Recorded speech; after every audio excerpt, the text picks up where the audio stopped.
Hey everyone, this is Darius from the Shotcaller on a beautiful Wednesday morning, and I'm joined by the new Schalke 04 jungler. Amazing! How are you doing today? I'm good. I'm a little bit sunburned, but I think that's okay. So you're one of two new players that we'll see on the EULCS stage in Summer Split. Let's just start things off with how did you get to join Schalke 04? When did they approach you, and why did you go with Schalke specifically and so? They didn't really approach me. It was more me approaching them because I was on the ACS finance and I saw like obviously the news that they were gonna release Pride Soccer. And at that point, I was like, I have to do something. Like I want to play again. I see this on the stage and everything like that. So I really want to come back, and I do think that I had it at that point. I got to a point where I was actually good enough. I contacted them, asked them for tryouts, did the tryouts, won the tryouts, and here we are. So one of the things that Schalke kind of like was missing in the past split was definitive calls. All of the team being on the same page essentially. And is that something you look at bringing towards the team, and that's what you intend to change for the team?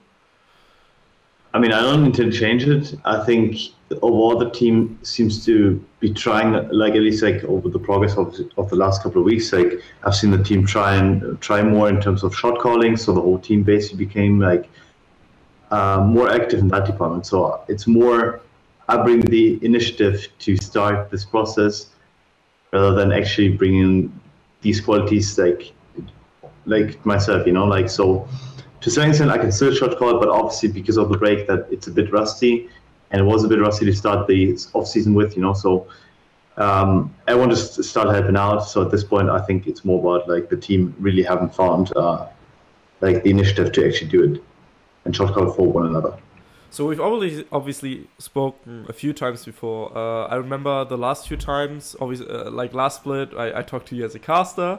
That was an interesting experience, I bet, that we're gonna talk about in a second. But most importantly, you also, when I asked you about, potentially still making comeback as a player, you mentioned how you really didn't want to be on a bottom tier team anymore, like with Yeah. Mysterious Monkeys, because that was a horrible experience.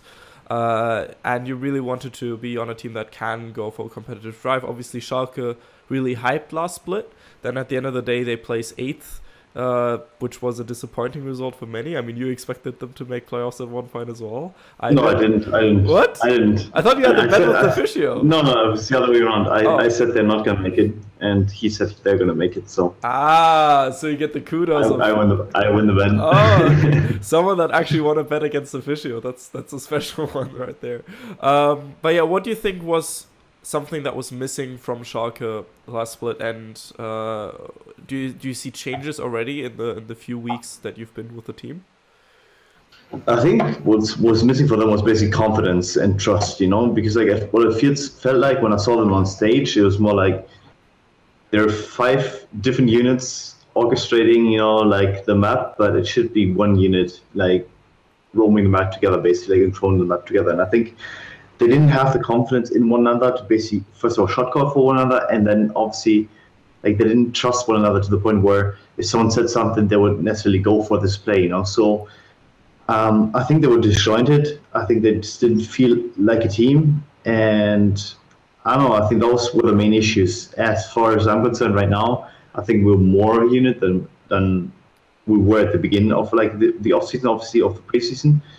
And I think we've actually come together as like not just colleagues, I guess, as friends too. So it definitely feels familiar, and familiar is a good thing within esports teams because if you're familiar with one another, you're able to basically just harness one another's strengths and cover one another's weaknesses. And I think that has come into play recently, especially. Okay, interesting. Obviously, playoffs is, I guess, definitely a goal at this point. I mean, not making playoffs would be pretty detrimental to the team. I'm not sure what the goal is, and I don't think we actually want to discuss this openly because for us, it's like honestly having this cutoff almost where if we're happy we're happy if we reach this, we're unhappy if we reach that. It's kind of like putting a lot of pressure on the people. I think it's more about like, hey, just see what we can do, and if it works out, it works out. And I think putting like that's how it always has been, like in a lot of teams that have worked to my experience, because whenever you have this insane outside pressure coming in, like I think people, depending on the situation, can go insane. So I don't want that to happen. I rather want everyone to just feel healthy and just be happy. And in case it works, it works.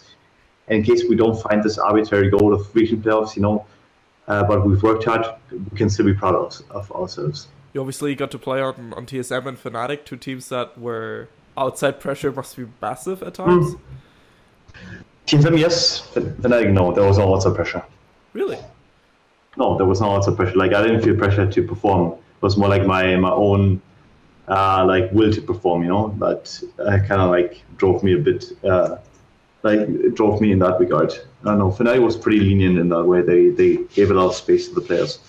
Okay, interesting. That's it. So, in regards to pressure and own expectations and stuff, before the spring split started, I got to interview Upset, and he was like, the team's goal is playoffs and stuff, but I really want to go for top 2. And he seemed both really confident, but I at that point already, I felt like, man, it's his first split. I feel like he's pressuring himself too much. And even like during the split, I got a similar vibe. Is that something that you talk with him specifically maybe about? Not necessarily. Like, I think everyone should, like, obviously, like, put some goals up for themselves, but like, I'm obviously German. I'm obviously here to, like, bring some experience and whatever. So obviously me and Upset have, like, a different kind of bond that obviously the other players have, where I know what kind of shoes he's standing in right now, because I've been in the same place where, like, you come into esports, especially like as, like, I don't know what it is about German players, but usually they're somewhat salty and they're somewhat competitive, so, like, these two things combined, like, kind of unite all of the players, like even Gildias, even Smitty J, like, and even like old players like N-rated, like, there were little to no German players, maybe way back, Citizen Wayne, that were not this insanely competitive within esports, but they were still competitive IRL. So, like, it still exists like across, like, almost all German players. So for me, it's like, I had to take some pressure off of him, and I think that's what I've done through talks with him a bit, where I told him he doesn't have to do anything basically for us to win. It's just, if we win, he will already look good and he can be happy about himself, and it should always be almost team centric, while obviously trying to, like, become better as an individual. So putting up pressure for yourself is good. Maybe verbalizing it towards interviewers is not the best thing to do. Yeah, maybe just the general outside public, of course, because, those people then have expectations, and the casters maybe read it and stuff like that, It all tops down. So, about your previous stunts at Mysterious Monkey specifically, we talked about this in a written interview before, but that didn't really end that well. But at the same time, I had the feeling from an outside perspective, it was a personal game changer for you. It gave you, like, it was kind of a breaking point, but also in a positive way, because talking to you afterwards, you had, like, a more realistic view on what it means to be a pro player. Yeah, I mean, what the Mysterious Monkeys still basically showed me is that, like, first of all, one guy, like, even if he has the expertise of like 5, is not gonna make the difference, and it's not gonna be able to. So me overworking myself to the point where I was actually burned out at the end was just completely, I don't want to say insane, but it goes in that direction where I came in with the cockiness and said, I can help you guys, I can make playoffs, if we make playoffs, we can make words, what I'm saying? Like, it's spiraled out of control. So it was, like, somewhat delusional. Obviously, I can acknowledge that. But honestly, like, it also reiterated what I already felt, where I was like, hey, it's not all about friendship. It's not all about, like, like being good with one another. It's honestly about having 5 players that have a similar kind of perspective and drive towards the same goal, and that unites, like, the team. And I think that kind of went wrong in Mysterious Monkeys, where obviously, like, a lot of players had different kind of goals, where, for example, I was this shoot for the stars guy, whereas other people were, like, it seemed too realistic, but it was more like they didn't feed the right wolf in that regard, where they kind of almost, like, surrendered after every game, these kind of things, so they let hope die too fast. And I think that's something that, especially in failing teams, you can't have happen. unless you're sure that afterwards you don't want to play anymore, you don't want to play for the same team anymore. And it kind of gave me perspective, like, oh, working is not good, having some kind of health balance is good, but still, honestly, to a certain extent, keep your delusions, because believing in yourself, you know, if you're not believing in the team, you know, no matter how bad the state of the team is, like, why are you here, you know? Like, that's how it works. So I think it kind of gave me comfort that being delusional is to a certain extent is fine, but you should obviously keep it in limits. So basically just be 120% delusional, not 150% delusional. Not 300%. I think I was more like 300%. Okay. All right. Let's talk a bit about the game side of things. League of Legends has gone through some interesting last few patches, especially the 8.10 one is interesting for you as a jungler. Huge outcry about Crab being OP and way too much of an important camp and stuff. Oh no, this is gonna ruin all the late game champions and stuff. You just want to go into the early game fights, take the enemy Crabs, and then screw over the enemy jungler. What is your take on the jungle changes? Was it justified, or is it just like people crying and shit?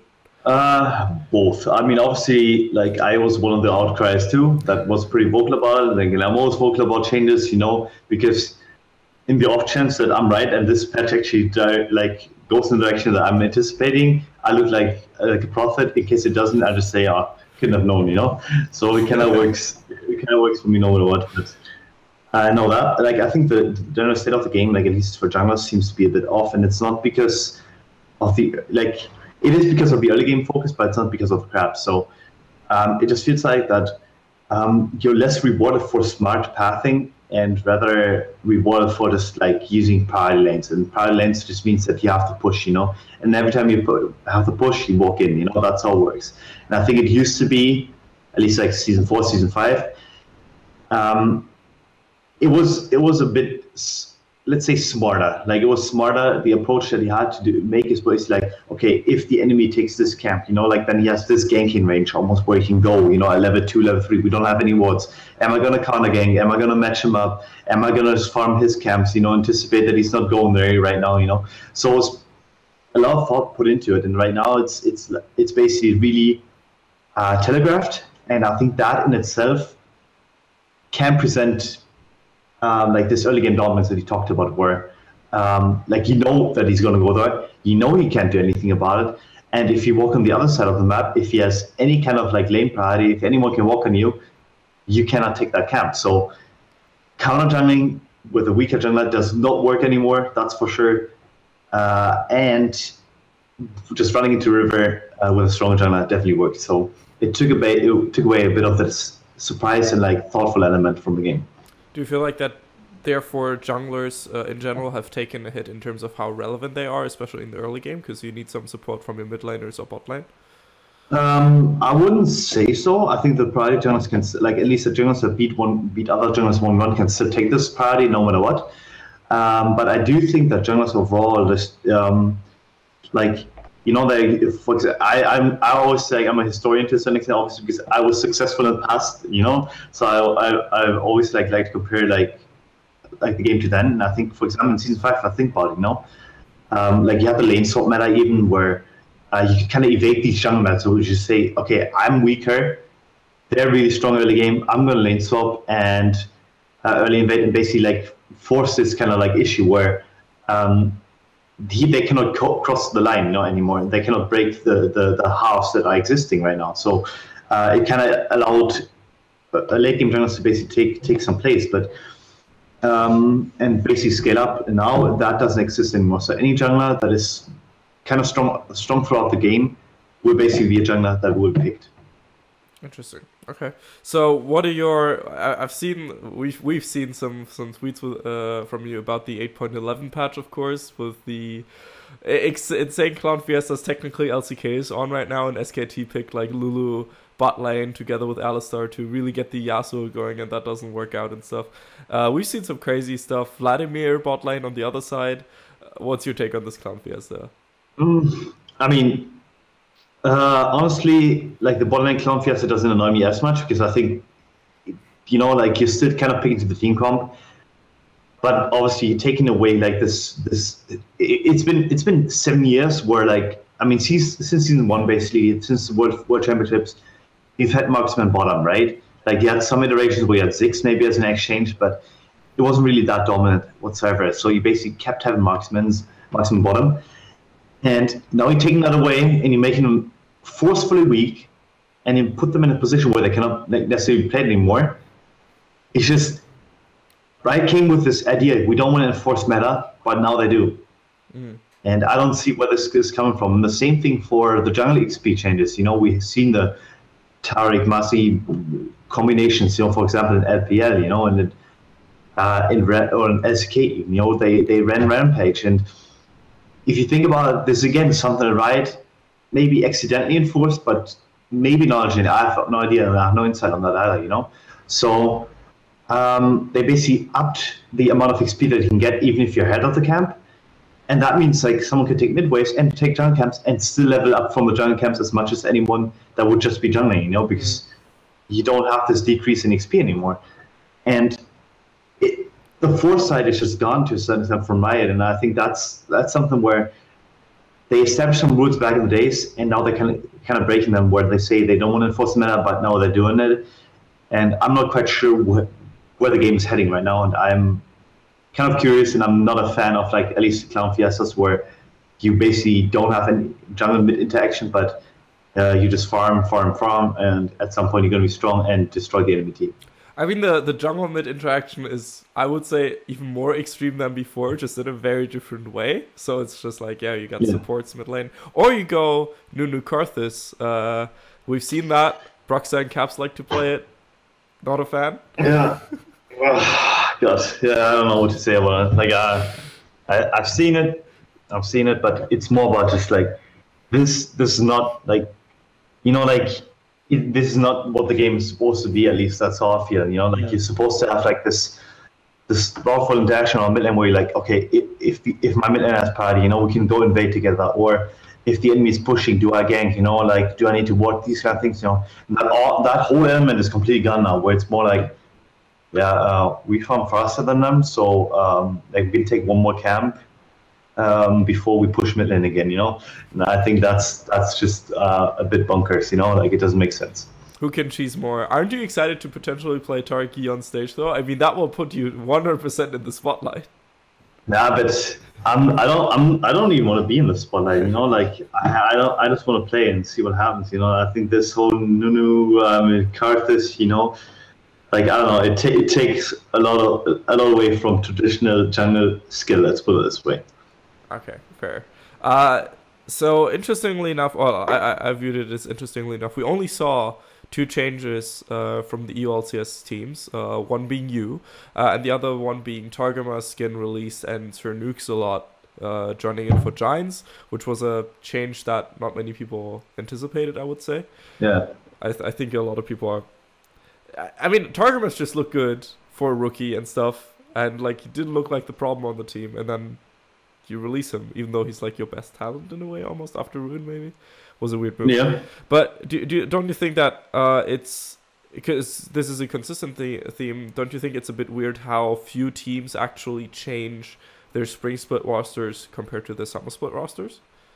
I mean, I don't think it's necessarily weird, but I think everyone got a false sense of security, and it is because that the Spring Split was so close between the teams that everyone felt like, you know, we could have actually done more with our roster. We could have done better. You know, if we had like better practice, you know, like we would have actually gotten to playoffs. You know, these kind of things. And honestly, if you're honest to yourself, that's not true. And I think a lot of teams were not honest to themselves in this off season and didn't analyze like what they actually had to improve on. I think Misfits is actually the example that like goes against this whole grain of like, they actually understood, hey, like we didn't run well together as a team.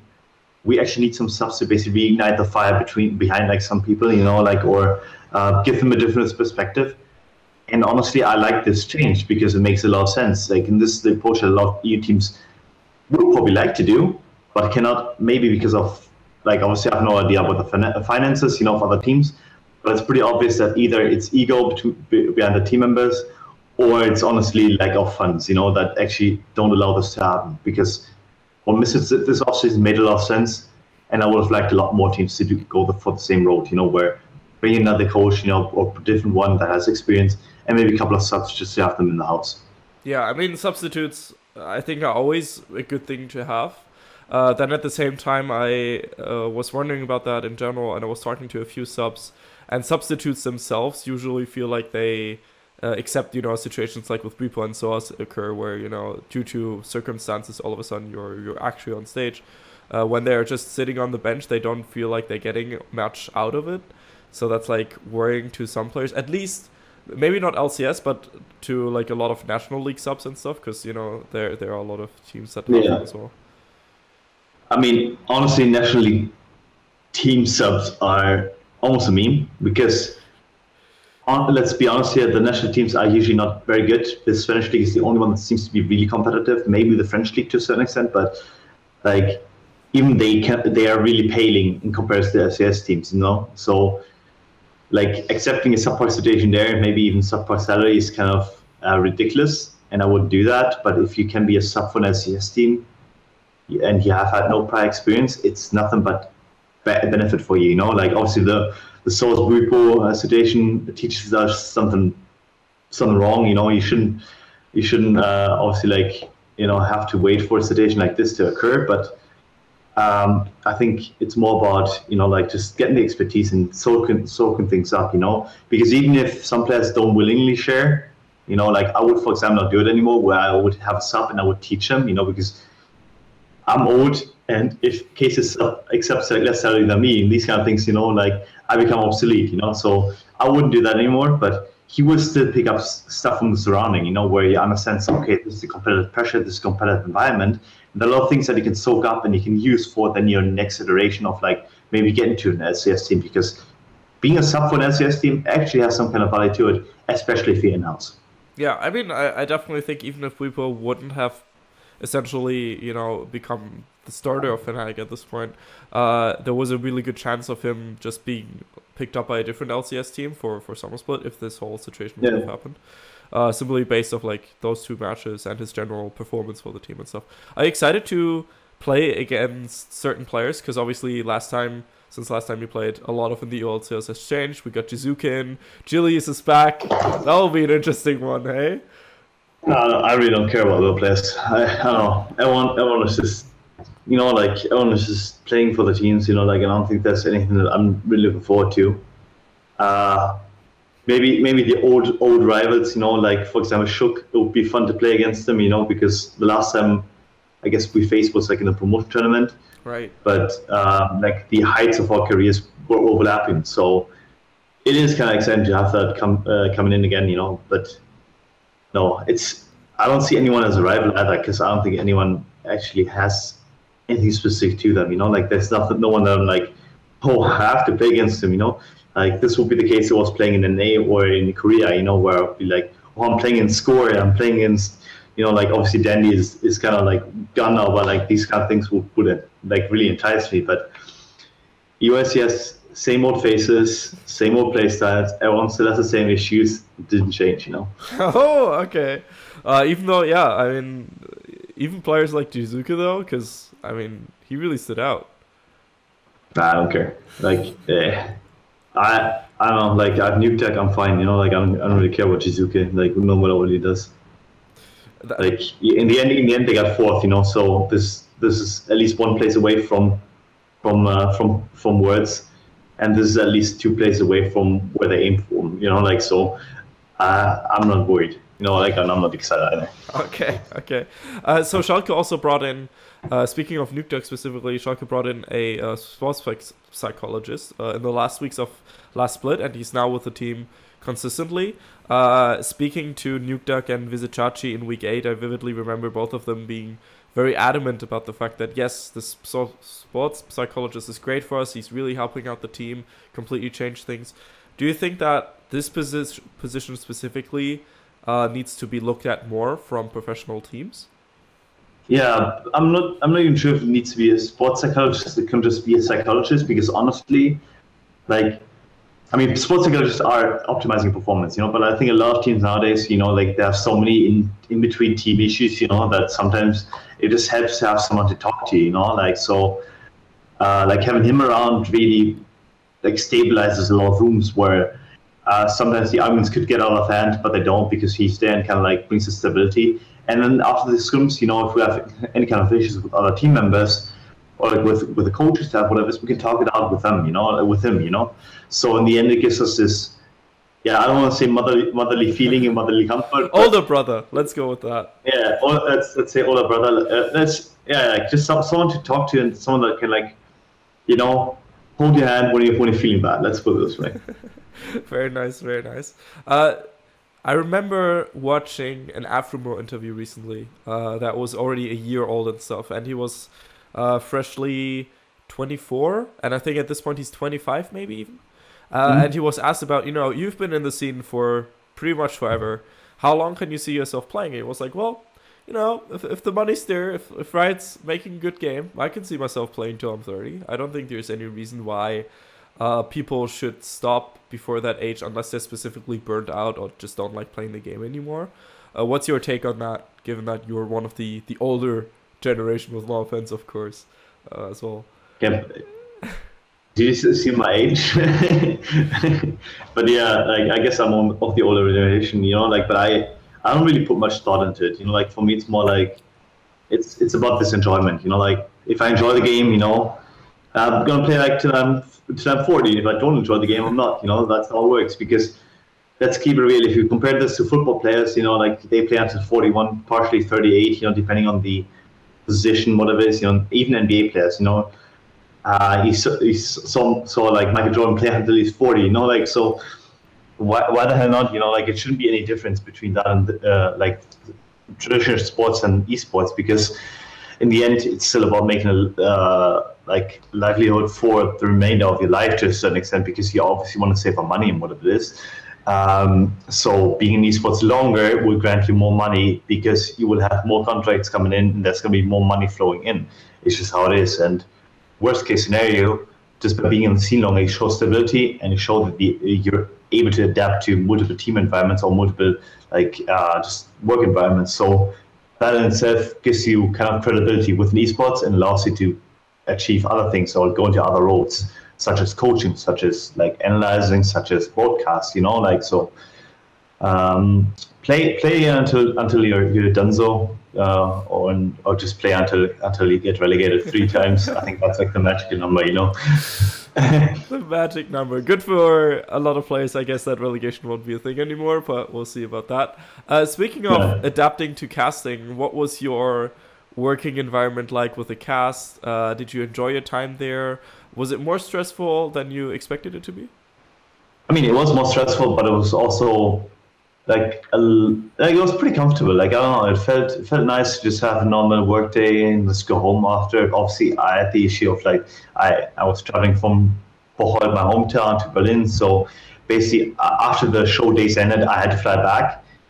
And when the show day started, I flew there. So that itself was a bit stressful, especially given my luck with trains and flights. So it was a bit XD. So it was a bit more stressful than I should have been, but overall the experience was pretty nice. Yeah, I got to see another side of things, and I'm honestly just impressed by the amount of work they put in.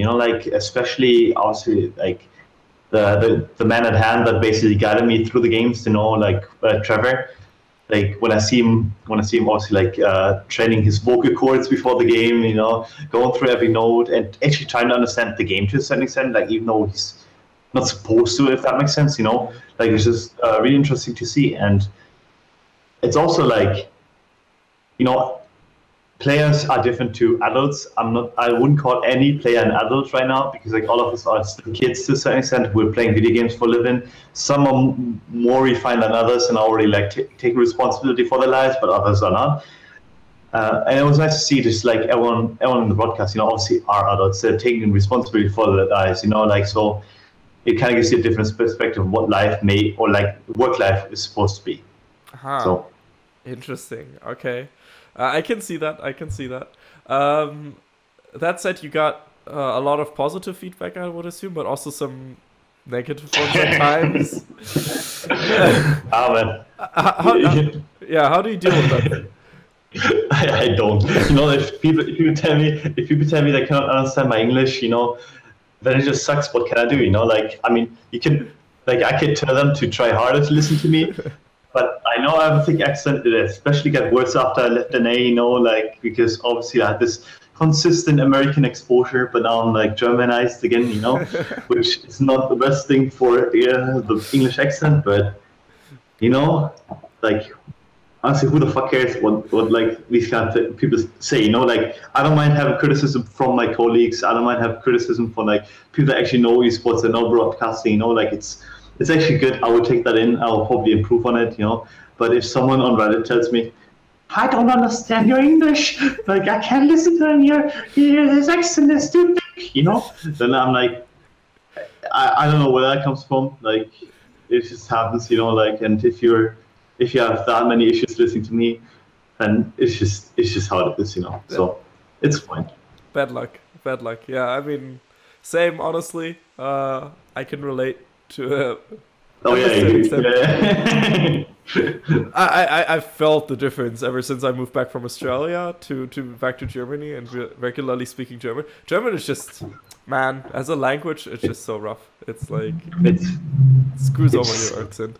It's accent sucking, you know. It actually kills any accent that you can have, you know. You actually come back from France and then you talk German again, you know, like I don't know, everything will sound really stale and screaming, you know, to a certain extent. And I don't think we want that in other languages.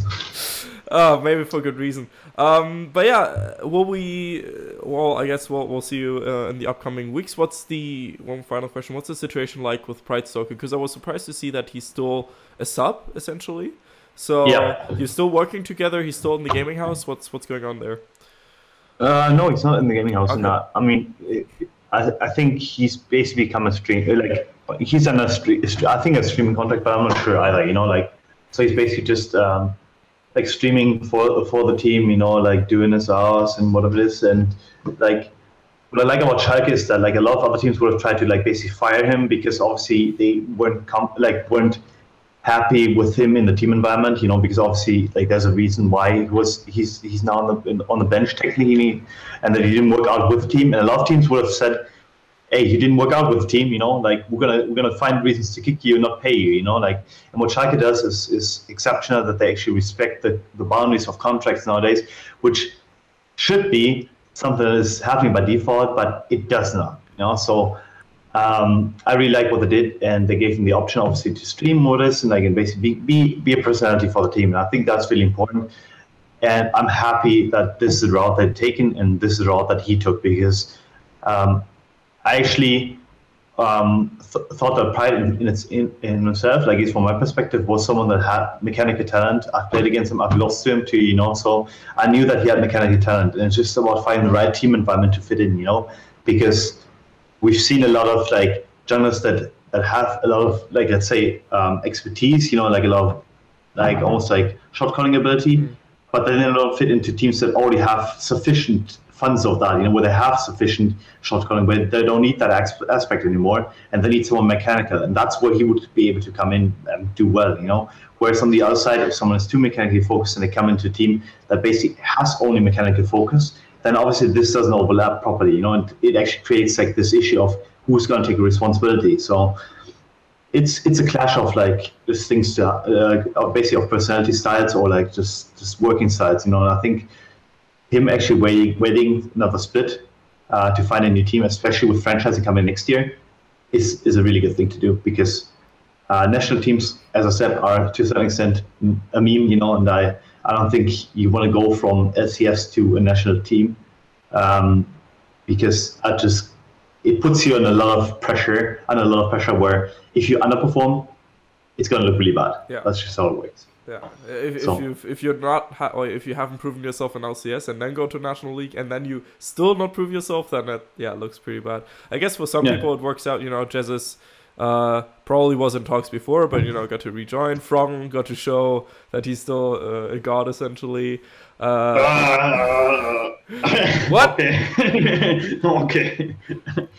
I mean, I don't know. Whatever. I'm not gonna comment. I feel like I'm gonna shit talk, but it's EU Masters. It was EU Masters. He played against a lot of bad players and a lot of good players, you know. but they're not LCS level. Like maybe 1 or 2. So, but if you play like Frog, to be fair, also really I felt like outperformed everyone and had some amazing plays. So it's like if you put him up against LCS players, he probably won't like completely stomp, but it's still he will look good. I think he will look good. He will look bad. And at least some other players. A god, essentially.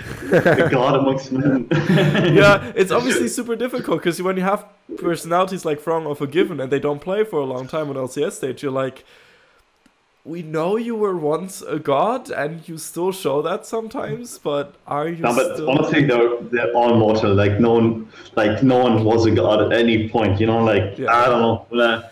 No one, like, Frog maybe in season 2 was like a god amongst men and he was like above everyone else, but you know, it's 2018, it's not 2012 anymore. True. Interesting thing though that you just mentioned, and that's something I and probably a majority of people out there have been wondering, you know, when you see players getting dropped by teams, you would usually, because like in the official contract database it still says, okay, the contract is running until then, and like, what's the situation when a player gets dropped? Does he not get any salary anymore? Does he just like is a free agent without any safety net or anything? I mean, it really depends on the contract, obviously, and a lot on the organization that basically holds the contract. Usually your salary is like reduced, you know, and then you basically are either on the bench or you force to stream, you know. These are the 2 things, you know, like, and it has seen progress, but it's still not to the point where everyone does it, and I think we still got to get to that point, you know, so it takes a bit longer. That's a bit worrying, honestly, but yeah, we'll see about that. Maybe what can we do? Yeah, maybe the Players Association and NLCS will change that. Maybe franchising will change that. I don't know. Yeah, I think it will. Like, franchising should do a lot because like it will basically establish this kind of like league, even more so under Riot supervision, because obviously they will have to buy in. At least that's what I think it is. You know, like that's how it is.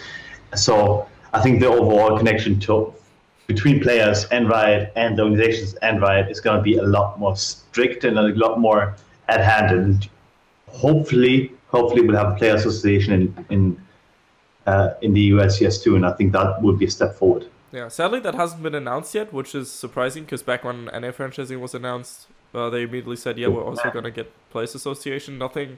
No news of those yet, but maybe we'll hear about that. Maybe I'll get to talk to some people and ask them some questions about that, make sure. Anyway, anything you want to say to the people out there, to the Schalke fans? Any final words that you always wanted to get out there? They always want to get out. There are a lot of them, but I think now is not the time. Okay. I think we'll wait. No bridges being burned just yet. That's not the only thing I do. I'm trying to be nice, you know, once in a while. Okay, sometimes. All right. Well, thank you very much for your time. Amazing. I hope you guys out there enjoyed this interview as well. If you got any more questions, of course, make sure to be one of the 220,000 people following Amazing on Twitter. And yeah. It's only one of 59. Oh, sorry, Mr. It's not that much. Sorry, Mr. Popular. Got your number wrong. Anyway, I hope you all have a good day. Make sure to subscribe to the Shotcaller and stay tuned for the EULCS. It's going to be super exciting. I'm very excited to see Schalke 04 play on stage. And I guess we'll see each other on Friday then, right? Yeah, I think so too. All right, awesome. See you. Thank you very much. See you around. Bye-bye. Hey everyone, this is Darius from the Shotcaller, and I hope you just enjoyed that video. This is a generic end card, of course, so make sure to click here for a different interview, or here for a different interview, or about here to subscribe to the Shotcaller. We very much appreciate your support, and see you guys next time. Bye-bye.